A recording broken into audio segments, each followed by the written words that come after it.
Llegado a este punto, nos queda ver la última parte de marco teórico, la construcción propiamente tal. Hay muchas maneras de hacerlo, no te voy a dar una receta específica de cómo hacerlo porque es muy difícil. En general, siempre tiene que ver también un poco con tu guía de trabajo, con quien tú estás trabajando, pero algunas cosas que son obvias que tienen que estar y que tú sabes que tienes que hacer, pueden plantearse en esta parte del curso, y es lo que voy a hacer ahora, ¿vale? Primero, hay dos tareas involucradas en el desarrollo de un marco teórico en función de lo que ya vimos. Revisión de la literatura, la mejor posible. Y luego, si encuentras que hay una teoría sólida sobre algún tema, bueno, vas y la usas. Pero si no lo hay, vas a tener tú que construir una perspectiva teórica, un marco teórico, basándote un poco en todas las lecturas que hayas tenido sobre un tema. ¿Sí? Ya te lo he dicho, la revisión de literatura tiene que ser la más prestigiosa posible y aquí estos elementos que aquí están señalados ya los comentamos. ¿Sí? Ahora, presente lo siguiente. El marco teórico siempre es una creación del investigador. Tú debes escribir tu marco teórico, no pedazos de teoría sacados de diferentes partes y pegados en una hoja. Tú tienes que hacer la redacción. Tiene que notarse que tú has hecho una redacción construida críticamente a partir de tus lecturas. Por tanto, cuando alguien lea tu trabajo de marco teórico, tu marco teórico tiene que notar un sentido crítico, es decir, tu aproximación personal al trabajo desarrollado. No estoy diciendo con esto que sea algo tan abierto como un ensayo. No es un ensayo. Es propiamente tal la exposición de elementos teóricos, argumentos teóricos, que van destinados fundamentalmente a justificar la pregunta de investigación y al mismo tiempo darle respuesta. Esto suena súper raro porque tú dirás, bueno, ¿y para qué diablos hago la investigación si ya la respuesta está en el marco teórico? En cuantitativa, la respuesta es previamente teórica y luego los datos son para otra cosa. Son para o apoyar la teoría, refutar la teoría o modificarla, pero no hay enfoque exploratorio, al menos no fructífero, se puede hacer, por supuesto, pero el enfoque exploratorio no requeriría un marco teórico. Es decir, que tú partas tomando solo datos para llegar recién a elaborar un marco teórico, eso es una aproximación distinta. La mayoría, el 99% del trabajo científico cuantitativo, requiere un marco teórico donde ya tú des la explicación de aquello que viene. Por tanto, se espera que cuando tú leas las lecturas, tú reelabores esto en un escrito que sea el tuyo propio, ¿no? Que sea una manifestación expresa de que lo estás haciendo tú y que tiene tu orientación, ¿vale? Voy a dar un ejemplo para poder ahondar un poquito en la estructura que un marco teórico debiera tener, ¿sí? Imagina el siguiente problema. ¿Cuál es el grado de influencia del trastorno de ansiedad generalizada sobre la exacerbación de alteraciones del sueño entre mujeres profesionales de 27 a 30 años de edad de la comuna de Viña del Mar? Como problema lo tiene todo. Tiene dos constructos, trastorno de ansiedad y por otro lado alteraciones del sueño. Podría ser más específico con alteraciones del sueño y hablar de algún tipo de alteración del sueño en particular, pero no lo he hecho porque no soy experto en el tema. Se habla del sujeto, o objeto de investigación, que son las mujeres de 27 a 30 años, y el lugar, ¿no? Vale, fíjate lo siguiente. Lo que un marco teórico debe tener es que primero tú hables del trastorno de ansiedad, de las alteraciones de sueño, y llegues a ser muy específico definiendo y explicando a qué te refieres. Así que un elemento que tiene que estar en un marco teórico es definir conceptualmente estas variables o estos constructos, y posteriormente hablar de ellos con detalle, porque cada uno de ellos puede entrañar su propio desarrollo teórico. Así que aquí te tienes que explayar un poquito. Además, cuando lo haces y cuando te pones a hablar, por ejemplo, de trastorno de ansiedad o de alteraciones del sueño, inevitablemente vas a vincular estos constructos con otros, porque alteraciones del sueño puede tener que ver con factores neurológicos.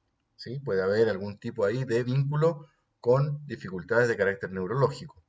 Puedes también vincular la alteración del sueño con dificultades para respirar. Bueno, en fin. Lo que te quiero decir es que cuando tú escribes sobre ansiedad o alteraciones del sueño o del constructo que sea, necesariamente, obligadamente te vas a topar con que tienes que hablar de otros constructos con los cuales no tenías pensado trabajar. Esto no es malo, está bien. Generalmente cuando tú hablas, por ejemplo, de ansiedad, puedes vincular la ansiedad a rasgos de personalidad, ansiedad de estado, puedes vincular esto también, qué sé yo, a factores estresores o estrés o distrés, puedes vincular esto, qué sé yo, como decía recién, a algún tipo de alteración de carácter emocional, en fin, vas haciendo una especie de red donde el constructo central, ansiedad, empieza a desplegarse hacia otros constructos. A esto se le llama red nomológica y es importante que exista porque si tu constructo no tiene vínculos con ningún otro constructo, aunque no sea lo que estás trabajando en tu marco teórico, tu trabajo queda aislado. Una de las gracias del trabajo de investigación es que cuando tú dices el trastorno de ansiedad también tiene relación con rasgos de personalidad, un investigador que trabaja rasgo de personalidad ansioso podría buscar el tuyo y vincularse con tu artículo porque tú hablaste algo de eso. ¿Sí? Yo lo he ilustrado un poquito acá, no creo que lo pueda agrandar desgraciadamente, pero acá abajo si alcanza a ver, tienes lo que es una red nomológica, un constructo que se vincula con otro, que a su vez se vincula con otro, etc. Cuando tú escribes marcos teóricos, es casi inevitable hablar de otros constructos. No son los más importantes, no son los centrales, pero no te prives de hacerlo, porque eso le abre la puerta a otros investigadores a que lean también tu trabajo desde otros enfoques. Por hablar del clímax, ok, yo sé que en el marco teórico entonces tengo que hablar de las definiciones conceptuales de los constructos, tendré que hablar de esto en términos también de las mujeres profesionales, de la edad que estoy señalando. Muchas veces no puedo hablar de la comunidad de Viña del Mar porque no hay investigación tan específica, pero que hables de las mujeres de esa edad y que en ellas se presenta más esta exacerbación de alteraciones del sueño por ansiedad, eso está bien. Pero en algún minuto del marco teórico tienes que llegar a este punto, que es señalar y escribir y argumentar la relación que hay entre la ansiedad y las alteraciones del sueño. ¿Por qué? Porque es lo que aparece en tu problema de investigación. Entonces, tiene que haber un capítulo que va a ser el momento cúlmine de tu marco teórico que hable que los trastornos de ansiedad tienen relación o influyen en las alteraciones del sueño y lo tienes que argumentar con evidencia teórica, con citas, con autores que digan que esto ocurre. A veces no te aparece tan directamente, vas a tener que tú construir la relación, ok, pero tiene que estar el capítulo que vincule ansiedad con alteraciones del sueño, porque eso es lo que está postulado en el problema de investigación y eso es lo que se espera que digas en el marco teórico para justificar tanto el problema como para dar una hipótesis. Cuando tú dices en definitiva en el marco teórico, supongamos que el último capítulo y dices, y en función de lo que los autores X, Y, Z dicen, yo puedo asegurar que el trastorno de ansiedad produce alteraciones del sueño, cuando lo dices tajantemente, argumentando que hay muchos autores que defienden tu idea, eso que estás diciendo es una hipótesis. Y esa hipótesis es la que se somete a contraste, es decir, ahora vas a buscar datos, ahora vas a tratar de ver si esos datos sostienen lo que tú dices o no lo sostienen. ¿Ok? Pero en el marco teórico, ya la relación propuesta en el problema ya debiera tener una respuesta, o sí o sí no. Ahora, claro, si propones el problema, tal como lo propusiste, como está acá, obviamente que no se espera que después escribas que no ocurre. Escribir un marco teórico para decir que no hay influencia del trastorno de ansiedad sobre la exacerbación de alteraciones del sueño en un tiempo perdido. Normalmente vas a escribir en torno a que sí ocurre y que tienes buenos argumentos para decir que sí ocurre. Así que raya para la suma, si tuviera que ponerlo en la pizarra de nuevo. Permíteme. Entonces, al menos deberías hablar de trastornos de ansiedad en tu marco teórico, ¿sí? Dar su definición, ¿sí? Qué sé yo, modelos teóricos relativos a esto, que se hayan trabajado, o aproximaciones que ayuden a entenderlo, qué sé yo, relaciones con otros constructos,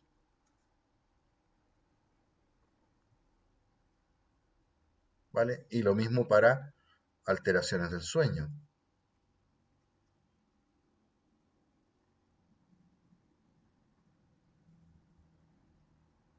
Alteraciones del sueño. Su definición, lo más específica posible, también los modelos que estén detrás de esto, explicaciones neurológicas, etc. Y también relaciones con otros constructos, ¿no es cierto? En fin, esto sería como lo mínimo mínimo. Pero en algún minuto, uno de los capítulos tiene que hablar de la relación de trastorno de ansiedad y alteraciones del sueño. Esto tiene que estar en algún momento. Si no está, tu marco teórico está incompleto. Y quiero decir una cosa, es súper común que en los marcos teóricos que los estudiantes escriben, esta parte sea súper grande, ¿sí? Sea la mayor, y esta parte ocupe dos, tres líneas. No, no nos sirve así. Esta es la que tiene que ser grande y esta es la que tiene que ser más pequeña, porque esto es la esencia de tu propuesta en la investigación. ¿Se comprende? Vale, con esto hemos terminado marco teórico, creo. No hay mucho más que decir al respecto. ¿Sí? Solamente vamos a añadir, solo para cerrar, ¿sí? Eh, Síntesis. Primero, el marco teórico debe estar la justificación a la pregunta de investigación, porque surge la pregunta, eventualmente esto es la relevancia, la definición de los constructos que componen la pregunta y los vínculos de los elementos teóricos más sobresalientes, la red nomológica que te comentaba, la fundamentación teórica de la relación o relaciones propuestas, lo que acabo de señalar, hablar de la relación que propone en el problema, y las hipótesis que se defienden en tu propuesta y que no son más que la respuesta tentativa a la pregunta de investigación. Esto lo vamos a dejar para otra clase con más detalle. Gracias.